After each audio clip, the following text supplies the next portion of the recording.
नमस्कार, popular superfast news में आपका स्वागत है। मैं हूं आपके साथ समीक्षा दानिश।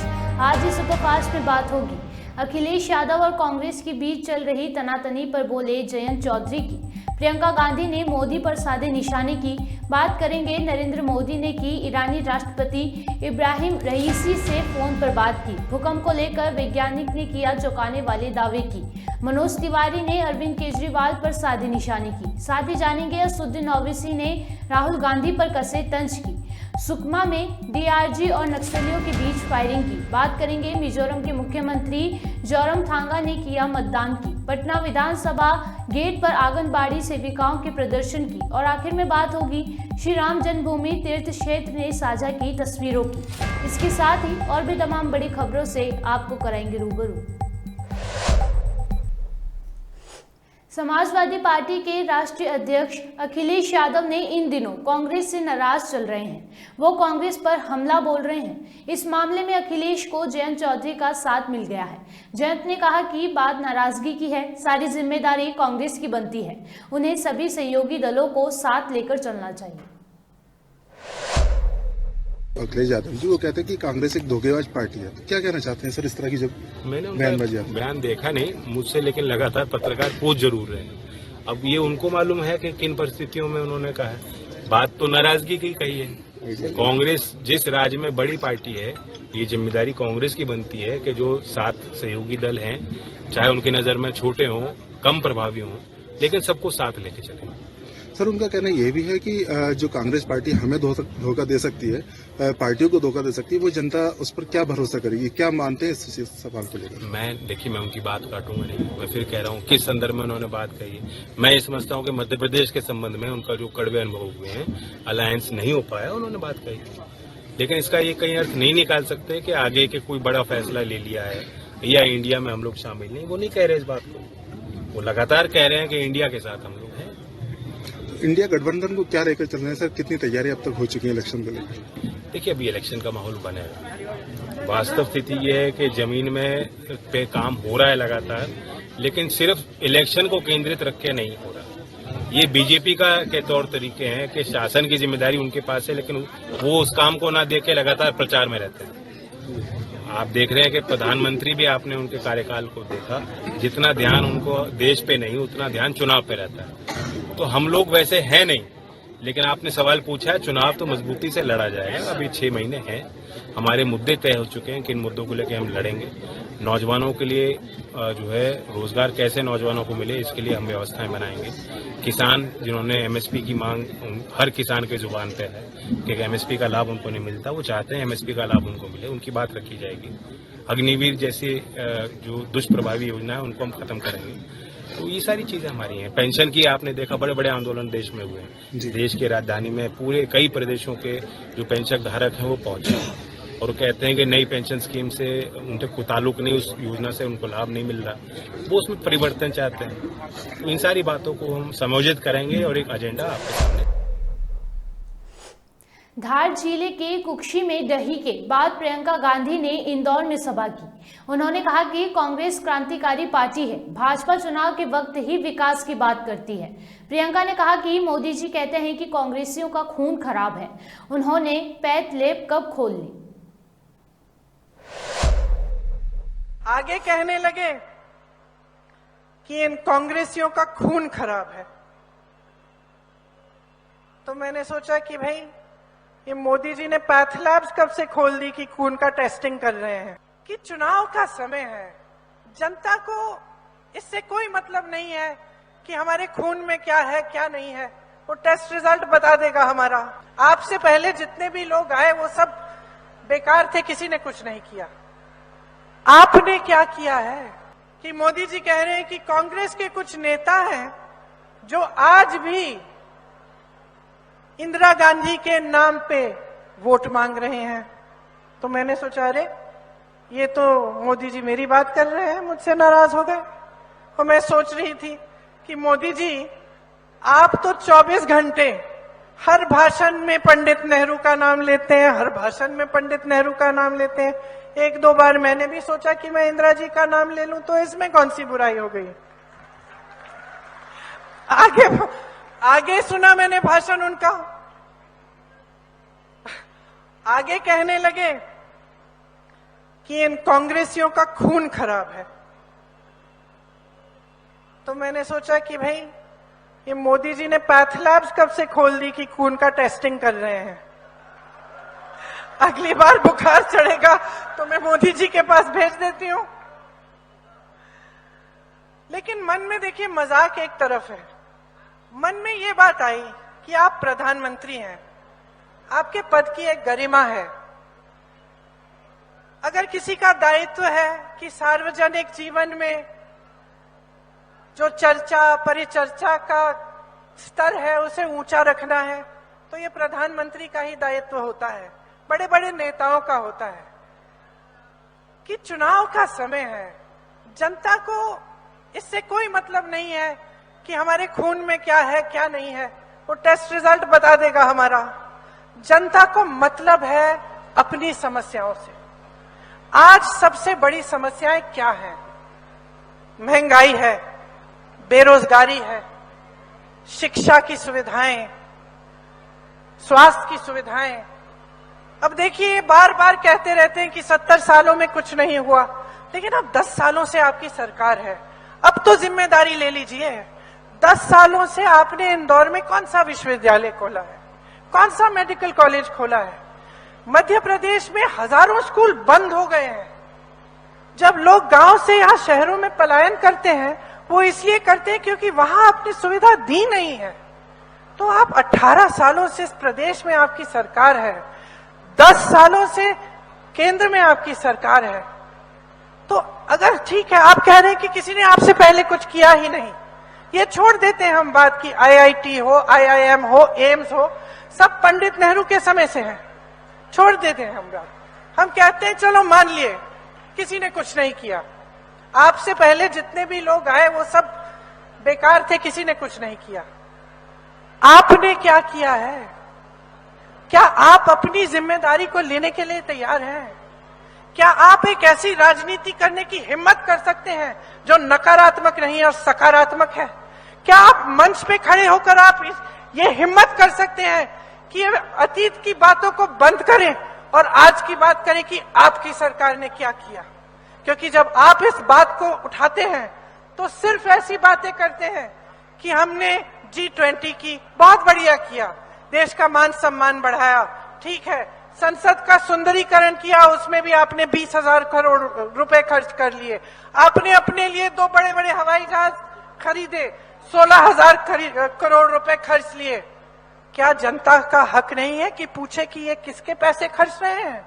ये किसकी संपत्ति है जो आप अपने दोस्तों को, बड़े बड़े उद्योगपतियों को सौंप रहे हैं, जो कौड़ियों के दाम में आप दे रहे हैं उनको? क्या जनता का हक नहीं है कि आपसे पूछे कि 70 साल की बात छोड़िए, 10 साल की बात बताइए, 10 साल में हम बेरोजगार क्यों हैं? आपने रोजगार क्यों नहीं बनाए? जहां से रोजगार बनते हैं उन कंपनियों को। इजराइल और हमास के बीच चल रही जंग को लेकर प्रधानमंत्री नरेंद्र मोदी ने ईरान के राष्ट्रपति इब्राहिम रईसी से फोन पर बात की। पीएम मोदी ने सोशल मीडिया एक्स पर बताया कि पश्चिम एशिया के मुश्किल हालात, इजराइल हमास संघर्ष को लेकर ईरान के राष्ट्रपति सैयद इब्राहिम रईसी से फोन पर बात की है। दिल्ली एनसीआर समेत पूरा उत्तर भारत पिछले कई दिनों से भूकंप के झटके महसूस कर रहा है। इस बीच भूकंप वैज्ञानिक किया सबसे बड़ा चौंकाने वाला दावा भी किया है। वैज्ञानिक ने चेतावनी दी है कि अभी झटकों के लिए तैयार रहें क्योंकि अभी भूकंप और आएगा। साथ ही वैज्ञानिक ने बताया कि भूकंप के झटके क्यों आ रहे हैं। नेपाल में ही है जहां 3 नवंबर को जो अर्थक्वेक आए थे रात को 11 बजे, वो उसी के पास ही एक अर्थक्वेक आया है जिसकी मैग्नीट्यूड जो है वो 5.6 है, 5.6 है, और जो कि बहुत सैलो डेप्थ, मैंने 10 किलोमीटर डेप्थ पर आई है। और जो प्रीवियस जो अर्थक्वेक आई थी, जो पिछली अर्थक्वेक आई थी जो 3 नवंबर को, वहां से वो नॉर्थ ईस्ट में 20 किलोमीटर है। और ये सेम टेक्टोनिक प्लेट पर आई है, इंडियन प्लेट पर आई है। और आपको पता है कि वहां पर इंडियन प्लेट के पास जो मेजर टेक्टोनिक जो एक्टिविटी होती है, और पिछले अगर 3 अक्टूबर से लिया जाए तो आफ्टर शॉक ही बोलेंगे, अब तक जो है 14 आफ्टर शॉक आ चुके हैं उस रीजन में। 3 नवंबर के बाद अब तक जो है 14 आफ्टर शॉक आ चुके हैं, जिसकी 72 हाँ 72 घंटों में कह सकते हैं कि 72 घंटों में ये 14 आफ्टर शॉक आ चुके हैं, जिसमें सबसे बड़ी तीव्रता की जो आफ्टर शॉक आई है 5.6 वो है, जो कि 20 किलोमीटर नॉर्थ ईस्ट है मेन शॉक से। इसके पहले भी इमीडिएट आफ्टर द अर्थक्वेक 4.1 की तीव्रता की अर्थक्वेक आई थी 6.4 के बाद। तो ये कंटिन्यूस अभी आफ्टर शॉक है, कुछ दिन बाद ये चलती रहेगी, जो सबसाइड हो जाएगी। कुछ दिन अभी और चलेगी। हाँ, ये संभावना, जब बड़े अर्थक्वेक आते हैं तो उनकी आफ्टर शॉक कुछ दिनों तक चलती रहती है, मतलब आती रहती है, छोटे छोटे शॉक्स आते रहते हैं। अभी जो आई है 5.6 उससे ज्यादा होगी या कम? नहीं, आफ्टर शॉक हमेशा जो मेन शॉक होती है उसकी तीव्रता कम होती है।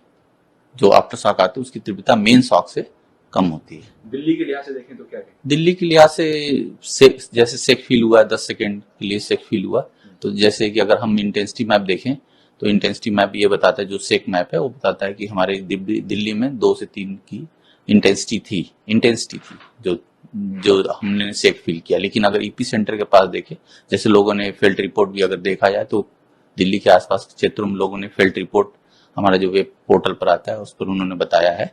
तो अगर इंटेंसिटी देखा है तो जो अभी अर्थक्वेक है उसकी इंटेंसिटी 6 थी नेपाल के आसपास 50 स्क्वायर किलोमीटर में उसकी तीव्रता जो थी दिल्ली 2। नॉर्थ ईस्ट दिल्ली सांसद मनोज तिवारी ने अरविंद केजरीवाल को लेकर कहा कि आपके पास डिपार्टमेंट ही नहीं है तो जेल से कैसे साइन करोगे?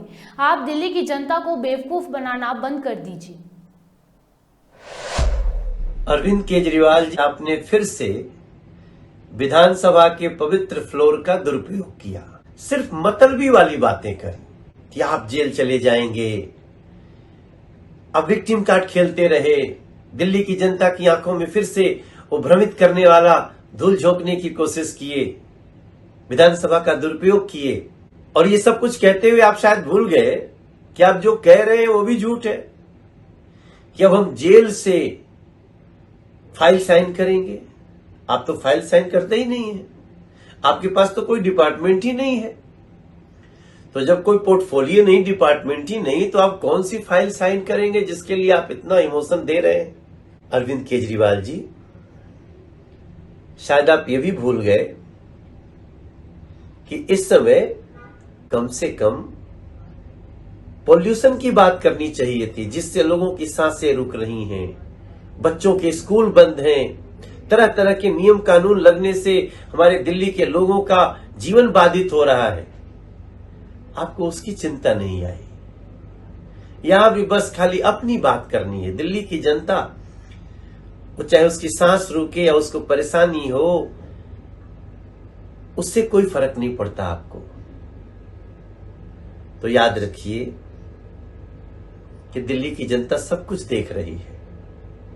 और आपने एक बात तो अच्छी कह दी, क्योंकि आपने विधानसभा पे कह दिया कि आप अपराधी हैं। आपने ये मान लिया है कि अब आप जेल जा रहे हैं, आपके पास बेगुनाही में कहने को कुछ नहीं है। कमाल है।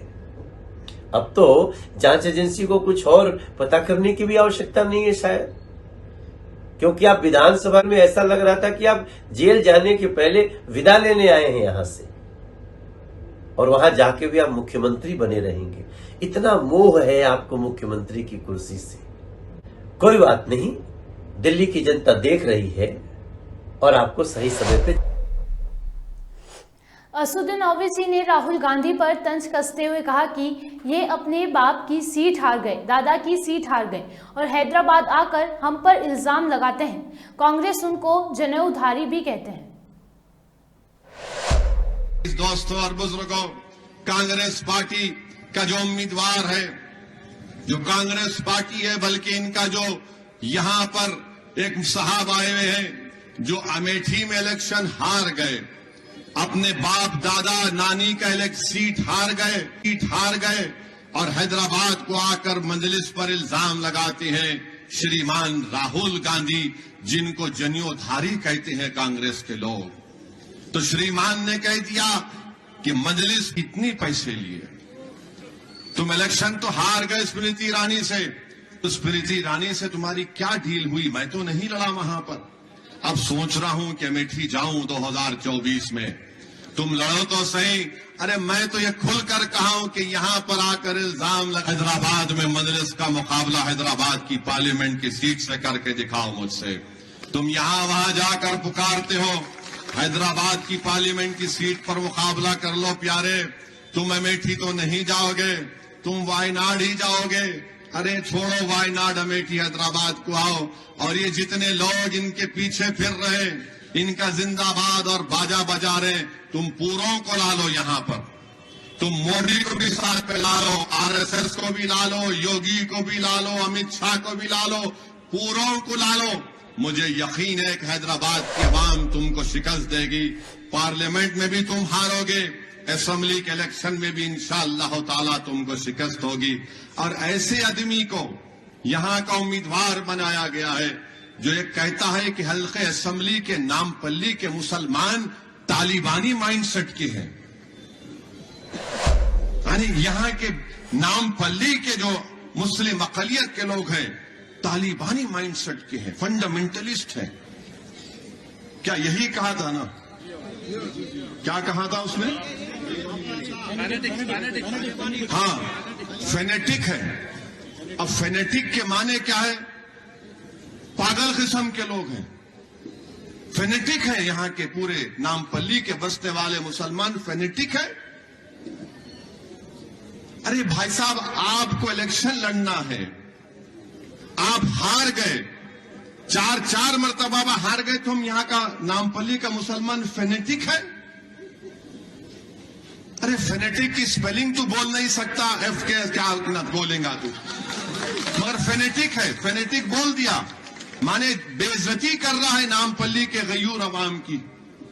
बोलो कांग्रेस वालों, क्या तुम वोट मांगने आओगे हमारे गली कूचों में? तुम फेनेटिक के घर पे जाके वोट मांगोगे? ये आपको तय करना है। हाँ, हम में दीवानगी जरूर है, हम में जरूर दीवानगी है। किस लिए है? कि हम जालिम को बर्दाश्त नहीं करते, हम जुल्म को बर्दाश्त नहीं करते, हम गरीबों का हक छीनने वालों को बर्दाश्त नहीं करते। आज इसीलिए नामपल्ली के बसने वाले मुस्लिम अकलियत को ये फेनेटिक कहता है। अब इंशाअल्लाह ताला 30 तारीख को ये फेनेटिक जो कहा गया, अब तुमको पता चलेगा मैजिक क्या होती है। तुमको पता चलेगा 30 तारीख को मैजिक क्या होती है। मगर ये इल्जाम, एक झूठा इल्जाम नामपल्ली की आवाम पर कांग्रेस ने आयद किया है। हार रहे तो बोलो इनको फेनेटिक है, तुम हार रहे तो फेनेटिक है। छत्तीसगढ़ में पहले चरण के मतदान के बीच सुकमा जिले में एक बार फिर नक्सलियों ने दहशत फैलाने की कोशिश की है। दुर्मा और बंडा के जंगलों में पुलिस और डीआरजी के जवान और नक्सलियों के बीच फायरिंग हुई। बताया जा रहा है कि मतदान प्रभावित करने नक्सली आए थे। नक्सली पहले से ही चुनाव का बहिष्कार कर रहे हैं। मिली जानकारी के मुताबिक मतदान केंद्र के बाहर गार्डन में तैनात जवानों पर नक्सलियों ने फायरिंग की है। मिजोरम की 40 विधानसभा सीटों के लिए आज यानी कि मंगलवार को मतदान किया जा रहा है। राज्य के 8.52 लाख से अधिक मतदाता 174 उम्मीदवारों के भाग्य का फैसला करेंगे।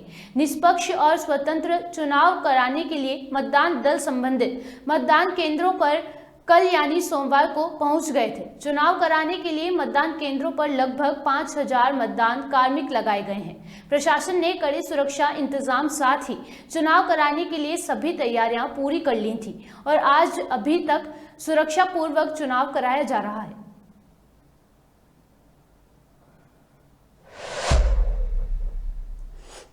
ये चीख पुकार और हिंसक रूप लेता विरोध प्रदर्शन, ये दिल चकोटने वाले दृश्य सामने आ रहे हैं। पटना विधानसभा के बाहर से जहां आंगनबाड़ी सेविकाओं ने अपनी मांगों के चलते नीतीश सरकार के खिलाफ मोर्चा खोल दिया है।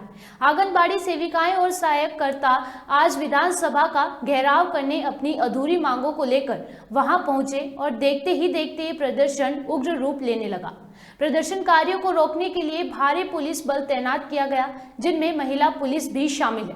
प्रदर्शनकारियों को रोकने के लिए पुलिस बल द्वारा बेरहमी से वाटर गन का इस्तेमाल हो रहा है, जिसकी वजह से कई आंगनबाड़ी सेविकाएं गंभीर रूप से जख्मी हो गई हैं।